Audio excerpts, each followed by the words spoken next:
اعوذ باللہ من الشیطان الرجیم بسم اللہ الرحمن الرحیم۔ آج ہم اپنی کتاب شہاب نامہ کے 7ویں حصے کے ساتھ حاضر ہیں۔ آج ہم اس کتاب کا تیسرا باب شروع کریں گے جس کا نام ہے چمکور صاحب۔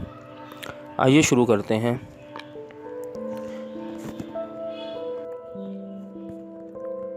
جموں میں پلیگ، سری نگر میں کالرا، اب ہماری جائے پناہ چمکور صاحب تجویز ہوئی۔ جموں توی کے ریلوے اسٹیشن سے ہم ٹرین میں سوار ہوئے تو ریل کا یہ پہلا سفر مجھے بڑا افسانوی محسوس ہوا۔ ریل چھوٹتے ہی میں کھڑکی سے باہر منہ نکال کر بیٹھ گیا اور گرد و پیش کے عجیب و غریب ماحول کو دیکھنے لگا۔ نزدیک کے کھمبے برق رفتاری سے پیچھے کی طرف بھاگ رہے تھے۔ دور کے درخت بڑے آرام سے ہمارے ساتھ ساتھ آگے کی طرف رواں تھے۔ وسطی کائنات ساکت و جامد تھی۔ کچھ دیر کے بعد پہیوں کی گڑگڑاہٹ میں تال اور سر کے ساتھ طبلوں کی تھاپ بجنے لگی اور انجن کی بھبا بھک چھکا چھک میں بھی موسیقی کی بہت سی دھنیں سما گئیں۔ ریل کی پٹری میں جب کوئی موڑ آتا تھا تو ٹرین ربڑ کے سانپ کی طرح بل کھا کر اٹکھیلیاں کرتی ہوئی گزر جاتی تھی۔ ایک موڑ پر میں ٹرین میں لگے ہوئے ڈبوں کی تعداد گن رہا تھا کہ شاں شاں شوں شوں کر کے انجن نے بڑے زور سے دھواں چھوڑا اور کوئلے کا ایک ذرہ میری آنکھ میں پڑ گیا۔ معاً مجھے یوں محسوس ہوا جیسے کسی نے میری پلکوں کے اندر دیا سلائی رگڑ کے جلا دی ہو۔ آنکھیں مل مل کر میرا برا حال ہو گیا اور دائیں آنکھ بوٹی کی طرح سرخ ہو کر سوج گئی۔ سزا کے طور پر مجھے کھڑکی والی سیٹ سے اٹھا کر کمپارٹمنٹ کے درمیان ایک محفوظ جگہ بٹھا دیا گیا۔ چھوٹے بڑے اسٹیشن آتے تھے، ٹرین رکتی تھی، گارڈ سبز جھنڈی ہلاتا تھا، انجن سیٹی بجاتا تھا اور گاڑی پھر روانہ ہو جاتی تھی۔ پلیٹ فارموں پر بڑی چہل پہل تھی۔ کلی اور مسافر بدحواسی سے ادھر ادھر بھاگتے تھے۔ چھابڑیوں اور خانچے والے بھانت بھانت کی صدائیں لگاتے تھے۔ ہندو پانی، مسلمان پانی، گرم پوری، گوشت روٹی، لیمن برف۔ میں دور ہی دور بیٹھا اس رونق کو بصد حسرت و یاس دیکھتا رہا اور دل میں عزم بال جزم کر لیا کہ جب کبھی میں اکیلا سفر کروں گا تو ہر بڑے اسٹیشن پر اتر کے کچھ نہ کچھ ضرور کھاؤں گا۔ چلتی ہوئی گاڑی سے لپک کر پلیٹ فارم پر اترا کروں گا اور جب ٹرین پھر حرکت میں آ جائے گی تو چھلانگ لگا کر دوبارہ اس میں سوار ہوا کروں گا۔ گارڈ کے روب داب نے بھی میرے دل پر گہرا اثر کیا۔ اس کے ایک ادنا سے اشارے کے سامنے گاڑی کا دیو ہیکل انجن بالکل بے بس تھا۔ سفید وردی، سفید ٹوپی، سرخ اور سبز جھنڈیاں، منہ میں وسل، گارڈ کی آن بان مجھے خوب بھائی اور میں نے جموں کی ہری ٹاکیز میں گیٹ کیپری کا ارادہ ترک کر کے ریلوے گارڈ بننا اپنی زندگی کا نصب العین بنا لیا۔ لدھیانہ گزر کر غروب آفتاب کے بعد دوراہا کا چھوٹا سا اسٹیشن آیا۔ یہاں پر گاڑی صرف نصف منٹ کے قریب رکتی تھی۔ ہم نے جلدی جلدی سامان باہر پھینکا اور خود بھی کود کود کر نیچے اترے۔ پلیٹ فارم پر ہو کا عالم طاری تھا، نہ روشنی، نہ کلی، نہ کوئی سواری۔ ہم نے اپنا اپنا سامان اٹھایا اور اندھیرے میں ٹامک ٹوئیاں مارتے بڑی مشکل سے نہر سرہند کے گھاٹ پر پہنچے جو اسٹیشن سے 3-4 میل کے فاصلے پر تھا۔ چمکور صاحب سے ہوتی ہوئی رو پڑ جانے والی کشتی تیار کھڑی تھی۔ کشتی مسافروں سے کھچا کھچ بھری ہوئی تھی۔ ملاحوں نے کسی مسافر کی پھیلی ہوئی ٹانگیں سکیڑی، کسی کے بازو بھینچے، کسی کا بچہ اٹھا کر اس کی گود میں ڈالا اور ہمیں بھی ٹھانس کر کشتی میں ایسے فٹ کر دیا جس طرح بوری میں فالتو آٹا دبا دبا کر بھرا جاتا ہے۔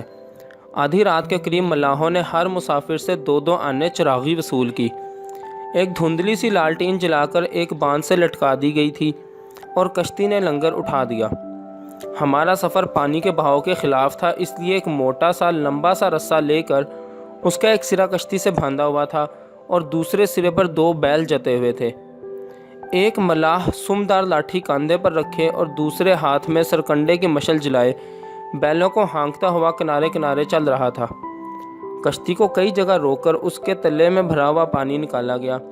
بہلول پور پہنچ کر بیلوں کی جوڑی تبدیل ہوئی۔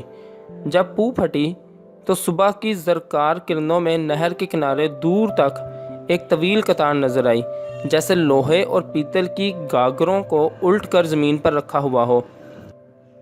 جب نزدیک پہنچ کر غور سے دیکھا تو معلوم ہوا کہ یہ گاگریں نہ تھیں بلکہ سکھوں کی قطار تھی جو نہر کی طرف پشت کیے ایک دوسرے سے تھوڑے تھوڑے فاصلے پر بیٹھے تھے اور سر جھکا کر بڑے خضوع و خشوع سے برسر عام رفع حاجت فرما رہے تھے۔ جب کشتی ان کے قریب پہنچتی تو چند سکھ جوان ہماری طرف منہ کر کے ننگ دھڑنگ کھڑے ہو گئے اور منہ سے بکرے بلا بلا کر بڑے فخر سے اپنے پوشیدہ علم علا بدان کی تشریح کرنے لگے۔ کشتی میں سوار عورتوں نے اپنے چہرے دوپٹوں سے ڈھانپ لیے اور مرد کھانس کھانس کر ایک دوسرے سے کھسیانی باتیں کرنے لگے۔ ملاح سب مسلمان تھے۔ ایک نوجوان کو جو تو آیا تو اس نے بھی اپنا تہبند اٹھا کر سکھوں کو ترکی بترکی جواب دینے کا ارادہ کیا، لیکن عمر رسیدہ ملاح نے ڈانٹ ڈپٹ کر اسے بٹھا دیا۔ جب کشتی ان کے سامنے سے گزر گئی تو سکھ جوان بھی نہر کی جانب پیٹ کر کے بیٹھ گئے اور از سر نو فطرت سے ہم کلامی میں مصروف ہو گئے۔ دوپہر کے قریب کشتی چمکور صاحب پہنچ گئی۔ دادی اماں نے ہمیں خوش آمدید کہا، اپنے پلو سے کھول کر کچھ لڈو کھانے کو دیے۔ ان کی عمر کوئی 104 برس کے قریب تھی۔ دانت مضبوط تھے، نظر تیز تھی اور وہ چلنے میں ہم سے بھی زیادہ سبک رفتار تھیں۔ دادی اماں کے قدیمی ملازم کرم بخش نے ہمارا سامان اٹھایا۔ وہ بھی 70 برس سے اوپر تھا۔ چھدری داڑھی کے بال ایسے موٹے موٹے تھے جیسے چہرے سے رسیاں لٹک رہی ہوں۔ سامان کے بوجھ تلے بھی اسے پسینہ تک نہیں آ رہا تھا۔ اس کے دیسی جوتے لوہے کے کھرپے کی طرح سخت تھے۔ اس نے جوتے کھول کر میرے حوالے کر دیے اور آگ کی طرح تپتی ہوئی ریت پر ننگے پاؤں یوں خراما خراما چلنے لگا جیسے سرسبز گھاس پر چہل قدمی کر رہا ہو۔ کرم بخش کے پاؤں کا تلہ نری کے جوتے کے تلے سے بھی زیادہ سخت اور مضبوط تھا۔ وہ کھجور اور کیکر کے بکھرے ہوئے کانٹوں پر بے تکلف برہنہ پا چلتا پھرتا رہتا تھا۔ شدید سردیوں کے زمانے میں اکثر اس کے پاؤں کی ایڑیوں کی جلد خشک ہو کر پھٹ جایا کرتی تھی۔ کرم بخش فوراً گاؤں کے موچی کے پاس جاتا تھا اور جس طرح پھٹے ہوئے جوتوں کو گانٹھا جاتا ہے عین اسی طرح اپنی ایڑیوں کی جلد میں بھی خوشی خوشی ٹانکیں لگوا کر آیا کرتا تھا۔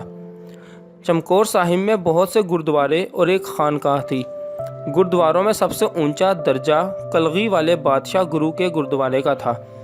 سکھوں کی روایت کے مطابق پنجاب کے ایک مسلمان صوبے دار نے گرو کے 2 کم سن صاحبزادوں کو اس گردوارے کی ایک دیوار میں زندہ چنوا دیا تھا۔ صاحبزادوں کے نام بابا اجیت سنگھ اور ججا رہری تھے۔ اب انہی کے نام پر اس گردوارے کے ساتھ بابا اجیت سنگھ ججا رہری خالصہ ہائی اسکول بھی قائم تھا۔ دوسرے گردوارے کا نام دمدمہ صاحب تھا۔ یہاں پر کسی گرو صاحب نے طبل بجایا تھا۔ ایک مقدس مقام کا نام مسواک صاحب تھا۔ یہاں پر ایک گرو صاحب نے اپنے دندان مبارک پر مسواک فرمائی تھی۔ ایک اور پاکیزہ جگہ جھاڑ صاحب کہلاتی تھی۔ یہاں پر کسی گرو صاحب نے غالباً کچھ اور کیا ہوگا۔ چمکور صاحب کی اکلوتی خانقاہ بابا صاحبہ کی تھی۔ بابا صاحبہ دراصل بابا شہاب الدین کا عرف عام تھا۔ وہ اپنے زمانے کے صاحب کرامت بزرگ ماننے جاتے تھے۔ زہد و عبادت کے علاوہ بابا شہاب الدین اپنے علاقے کے قاضی بھی تھے اور قصب معاش کے لیے نیل کا کاروبار کرتے تھے۔ بابا صاحب کے صحن میں نیل کے بھرے ہوئے مٹکوں کی قطاریں پڑی رہتی تھیں۔ ایک روز آدھی رات گئے سکھوں کے گرو اچانک بابا صاحب کے احاطے میں آ گئے۔ گرو صاحب عالم روپوشی میں جان بچاتے پھر رہے تھے کیونکہ ان کے تعاقب میں سرہند کا حاکم فوج کی ایک بھاری جمعیت لے کر نکلا تھا۔ گرو صاحب نے کہا، بابا جی، اگر میں اس جلتی ہوئی بھٹی میں کود جاؤں تو شاید میری روحانیت مجھے آگ کے ضرر سے بچا لے، لیکن سرہند کے مغل حاکم سے بچنے کے لیے انسانی وسیلہ درکار ہے۔ اگر تمہارے پاس کوئی وسیلہ ہو تو بتاؤ۔ بابا صاحب نے جواب دیا، گرو جی مہاراج، وسیلہ روحانی ہو یا انسانی، خدا کے حکم کے بغیر میسر نہیں آتا۔ آپ اللہ کا نام لے کر نیل کے اس مٹکے میں بیٹھ جائیں، شاید خدا اسی میں بہتری کرے۔ گرو صاحب گاڑے گاڑے نیل سے بھرے ہوئے ایک مٹکے میں بیٹھ گئے۔ بابا صاحب نے مٹکے کا منہ کپڑے کی جالی سے ڈھانپ دیا۔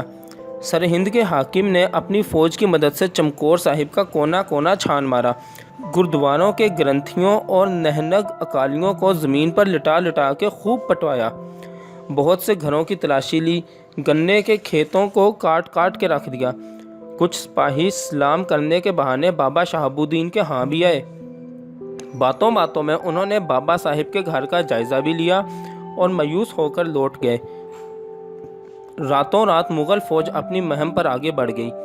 صبح سویرے بابا صاحب نے گرو صاحب کو نیل کے مٹکے سے باہر نکالا اور لباس تبدیل کرنے کے لیے انہیں نئے کپڑوں کا جوڑا پیش کیا۔